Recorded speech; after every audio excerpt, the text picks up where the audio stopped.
ஷா ஆலம் உயர் நீதிமன்றத்தின் உத்தரவின் பேரில் 22 வயது பலாபேஸ் அதிகாரியான ஷம்சுல் ஹாரிஸ் சம்சுடின் அவர்களின் உடல் இரண்டாவது பிரேத பரிசோதனைக்காக செமினியில் உள்ள கம்போங் ரிஞ்சிங் ஹுலு முஸ்லிம் மையத்து கொள்ளை கல்லறையிலிருந்து தோண்டி எடுக்கப்பட்டது.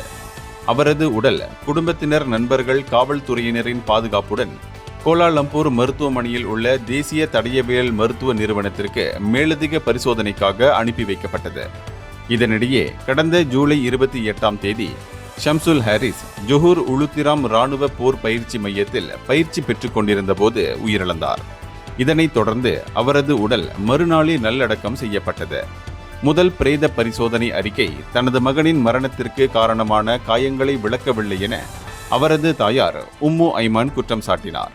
மேலும் முதல் பிரேத பரிசோதனை முறையாக செய்யப்படவில்லை என்று கூறிய அவர், இரண்டாவது பிரேத பரிசோதனைக்கும் விசாரணைக்கும் உத்தரவிடக் கோரி நீதிமன்றத்தில் மனு தாக்கல் செய்தார். இதனைத் தொடர்ந்து ஷம்சுல் ஹாரிஸுக்கு நீதி வேண்டும் என்ற பதாகைகளுடன் அவரது குடும்பத்தினர், நண்பர்கள் கல்லறையில் ஒன்று கூடினர். இந்த சம்பவம் நீதியும் உண்மையும் வெளிவர வேண்டும் என்ற அவரது குடும்பத்தின் உறுதியையும் கோரிக்கையையும் முன்வைக்கிறது. இந்தியர்களின் இதய குரல் மக்களோசை.